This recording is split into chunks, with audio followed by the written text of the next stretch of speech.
తెలుగు వారి number 1 choice Telugu matrimony.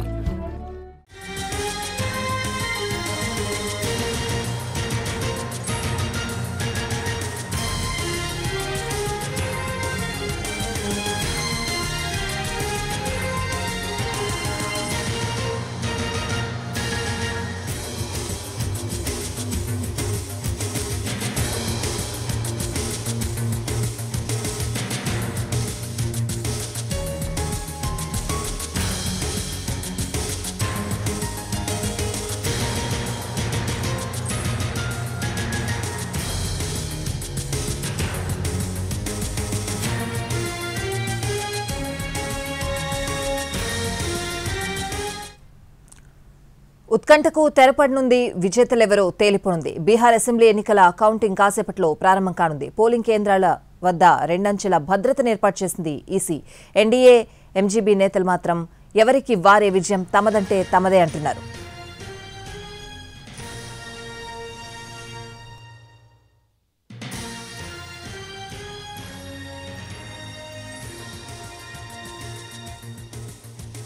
Assembly ఎన్నికల సంగ్రామంలో విజేతలెవరో కాసేపట్లో తేలనుంది.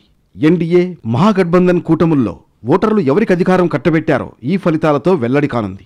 ఉదయం 8 గంటల నుంచి ఓట్ల లెక్కింపు ప్రారంభం కానుంది. ఇందుకోసం 38 జిల్లాల్లో 46 కౌంటింగ్ కేంద్రాలను ఏర్పాటు చేసింది ఈసీ. ప్రతి ఓట్ల లెక్కింపు కేంద్రం వద్ద రెండంచెల భద్రతా వ్యవస్థ ఉంటుందని వెల్లడించింది. కౌంటింగ్ కేంద్రం లోపల కేంద్ర సాయుధ బలగాల పహారా ఉండనుంది. బయట బీహార్ పోలీసులు భద్రతను పర్యవేక్షించనున్నారు. బీహార్లో మొత్తం 243 స్థానాలుండగా 122 సీట్లు సాధించిన పార్టీ అధికారాన్ని చేపట్టనుంది. ఈ ఎన్నికల్లో 2616 మంది అభ్యర్థులు బరిలో ఉన్నారు. ఈ నెల 6, 11న 2 విడతల్లో పోలింగ్ జరిగింది. ఈసారి రికార్డు స్థాయిలో 67.13% పోలింగ్ నమోదైంది. 1951 తర్వాత ఇదే అత్యధిక పోలింగ్ అని ఈసీ తెలిపింది.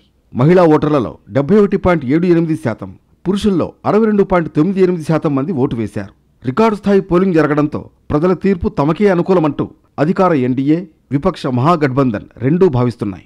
విజయం సాధించబోతున్నామంటూ తమకనుకూలమైన జోస్యం చెబుతున్నాయి. ముఖ్యమంత్రి నితీష్ కుమార్ నేతృత్వంలోని ప్రభుత్వం సుపరిపాలన వల్లే ప్రజలు పెద్ద ఎత్తున పోలింగ్ కేంద్రాలకు తరలివచ్చి ఎన్డీఏకు మద్దతు తెలిపారని ఎన్డీఏ కూటమి నేతలు చెబుతున్నారు. ఓటర్లు మార్పు కోరుకున్నారు అనడానికి భారీ పోలింగే నిదర్శనమని ఆర్జేడీ నేతలంటున్నారు. అయితే ఎగ్జిట్ పోల్స్ మాత్రం ఎన్డీఏ కూటమికే పట్టం కట్టాయి. బీహార్లో పోలింగ్ 5% పాయింట్ల కంటే ఎక్కువ పెరిగిన 3 సార్లు అధికార మార్పిడి జరిగింది. 2020 అసెంబ్లీ ఎన్నికలతో పోలిస్తే ప్రస్తుతం ఓటింగ్ శాతం 9.84% పాయింట్లు పెరిగింది. దీంతో ఈసారి కూడా అదే ఒరవడి కొనసాగుతుందా అనే ఆసక్తి నెలకొంది.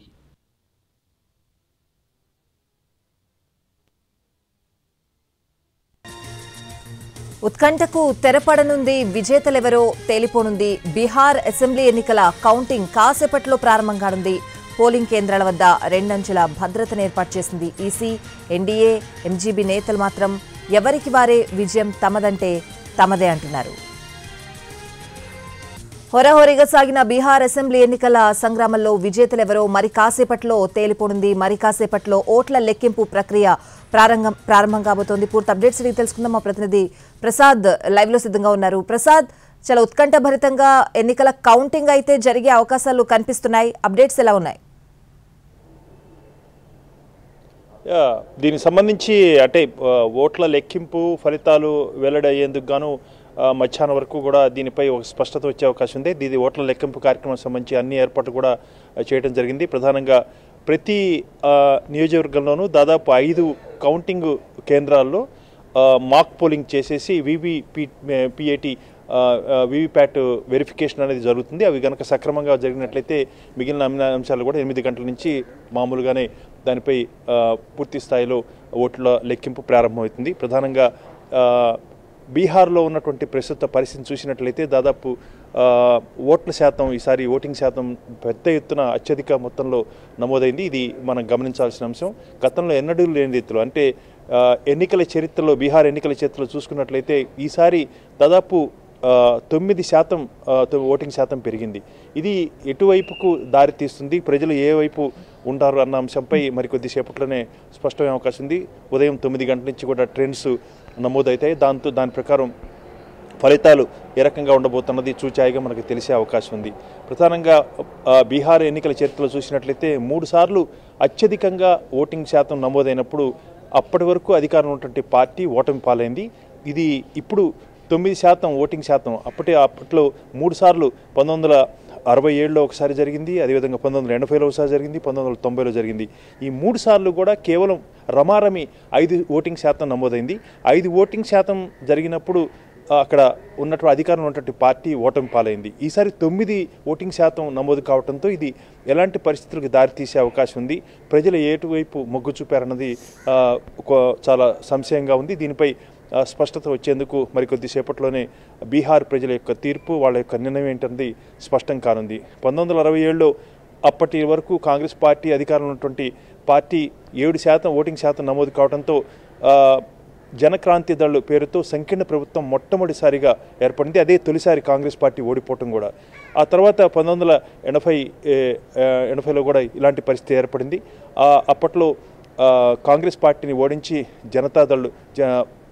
జనతా పార్టీ అధికారంలోకి వచ్చింది. ఆ తర్వాత 1990లో తిరిగి జనతాదళ్ను ఓడించి కాంగ్రెస్ పార్టీ అధికారంలోకి వచ్చింది. ఈ రకంగా పరిస్థితులు ఉన్నాయి. కాబట్టి ఈసారి ఎలాంటి పరిస్థితి ఉంటుందన్నది మనం స్పష్టంగా తెలిసేందుకు కొంత సమయం పట్టే అవకాశం ఉంది. ఈ రకంగా బీహార్లో ఇటు ఎన్డీఏ కూటమి, అదేవిధంగా మహాగఠబంధన్ కూటమి హోరాహోరీగా ప్రచారం చేశారు. పెద్ద ఎత్తున ప్రధాన పార్టీలు జేడీయూ కంటే కూడా బీజేపీ, అదేవిధంగా ఆర్జేడీ, కాంగ్రెస్ పార్టీలు ఇవన్నీ కూడా పెద్ద ఎత్తున ప్రచారం చేసే సీనియర్ నాయకులంతా కూడా పెద్ద ఎత్తున ప్రతిరోజు కూడా పెద్ద ఎత్తున ప్రచారం చేయడం జరిగింది. అయితే ముఖ్యంగా మనం ఇక్కడ గమనించాల్సిన అంశం, 2వ విడతలో జరిగినటువంటి ఎన్నికల్లో కిషన్గంజ్, అదేవిధంగా కటిహారు, పూర్ణియా జిల్లాలో దాదాపు 10 అసెంబ్లీ నియోజకవర్గాల్లో దాదాపు 80% వరకు కూడా ఓటింగ్ శాతం నమోదైంది. కాబట్టి రాజకీయ చైతన్యం చాలా వైబ్రెంట్గా ఉండే ఈ స్టేట్లో ప్రజల యొక్క తీర్పు ఏ రకంగా ఉండబోతున్నది దేశ ప్రజలంతా కూడా ఎంతో ఉత్కంఠతో ఎదురు చూస్తున్నారు. ఈ ఎన్నికల్లో వచ్చే ఫలితాలు వచ్చే సంవత్సరం అంటే వరుసగా వచ్చే 5 రాష్ట్రాలకు జరిగే అసెంబ్లీ ఎన్నికలపై ప్రభావం చూపించే అవకాశం ఉంది. అంతిమంగా జాతీయ ఎన్నికలపై కూడా దీనిపై ప్రభావం ఉంటుందన్నది రాజకీయ విశ్లేషకులకి అంచనా. ఆ మేరకు బీహార్ ఎన్నికలు చాలా కీలకంగా పోతున్నాయి. ఎప్పుడు కూడా ఎంతో చైతన్యంగా ఉండే బీహారు సమాజం, బీహారు ప్రజలు, బీహార్ పౌరులు, ఓటర్లు ఏ రకంగా తీర్పు ఇవ్వబోతున్నారన్నది అత్యంత త్వరలోనే మరికొద్ది గంటల్లోనే దీనిపై స్పష్టత వచ్చే అవకాశం ఉంది. ప్రసాద్, రికార్డు స్థాయిలో ఓటింగ్ నమోదవడమే కాదు, రికార్డు స్థాయిలో మహిళలు కూడా ఈసారి తమ ఓటు హక్కు వినియోగించుకున్న పరిస్థితులు కనిపిస్తున్నాయి. అంటే ఏ అంశాలు మహిళల్ని బయటకు వచ్చి ఓటు వేసేలా చేశాయని చెప్పాలి? ఖచ్చితంగా ఇది కూడా అంటే ఈ ఎగ్జిట్ పోల్స్లో కూడా ఈ అంశాన్ని కూడా పరిగణలో తీసుకొని మహిళలంతా కూడా పెద్ద ఎత్తున ఓటు వేయడానికి కారణం, అధికారంలో ఉన్నప్పుడు నితీష్ కుమార్ ఎన్నికలు రాబోతున్న తరుణంలో దాదాపు 1,25,00,000 మంది మహిళలకు నేరుగా వారి ఖాతాల్లోనే 10,000 రూపాయలు జమ కావటం అన్నది ఒక ప్రధాన అంశం. కాబట్టి మహిళలంతా కూడా ఎన్డీఏ కూటమికి, అధికారంలో ఉంటే ఎన్డీఏ కూటమికి ఓట్లు వేస్తారు, నితీష్ కుమార్కి ఓటు వేసే అవకాశం ఉందన్నది ఒక అంచనా. దాంతోపాటు అనేకమైనటువంటి ఎన్నికల ముందు ప్రభుత్వం తీసుకున్న నిర్ణయాలు అనేకమైనటువంటి వర్గాలకు లాభం చేకూర్చే విధంగా ఉన్నాయి. కాబట్టి యువతకు కూడా ఉపాధి కల్పిస్తామన్న ఒక ధీమా కూడా బీజేపీ అంటే కేంద్రంలో ఉన్నటువంటి బీజేపీ అగ్రనాయకులంతా కూడా హామీ ఇచ్చారు. అదేవిధంగా అనేకటువంటి మౌలిక సదుపాయాలు, రహదారులు ఇవన్నీ కూడా పెద్ద ఎత్తున బీహార్లో అభివృద్ధికి చోటు చేసుకునేందుకు అవకాశం ఉంది అన్న ఒక నమ్మకం ప్రధాని నరేంద్ర మోడీ ఇచ్చినటువంటి హామీపై ఉన్నటువంటి నమ్మకం ద్వారా ఇటు యువత కూడా పెద్ద ఎత్తున ఓటింగ్లో పాల్గొన్నట్టుగా మనకున్నటువంటి సమాచారం. కాబట్టి మహిళలు పెద్ద ఎత్తున ఈ రకంగా పురుషుల కంటే పెద్ద ఎత్తున అత్యధిక మొత్తంలో ఓటింగ్లో పాల్గొంటున్నది ఎటువంటి నిర్ణయానికి వారు ఆ రకంగా ఇన్ఫ్లుయెన్స్ అయ్యారన్న అంశంపై మనకి కొద్దిసేపట్లోనే స్పష్టత వచ్చే అవకాశం ఉంది. అన్ని అంచనాలు ఉన్నాయి. దాదాపు అన్ని నియోజకవర్గాల్లో కూడా పెద్ద ఎత్తున మహిళలంతా కూడా లైన్లో నిలబడి ఓటు వేయడం జరిగింది. కాబట్టి ఇది ప్రజలు, మహిళలు ముఖ్యంగా ఎటువైపు మొగ్గు చూపారన్నది మరి కొద్దిసేపట్లోనే స్పష్టమయ్యే అవకాశం ఉంది. Right Prasad, thanks for the updates.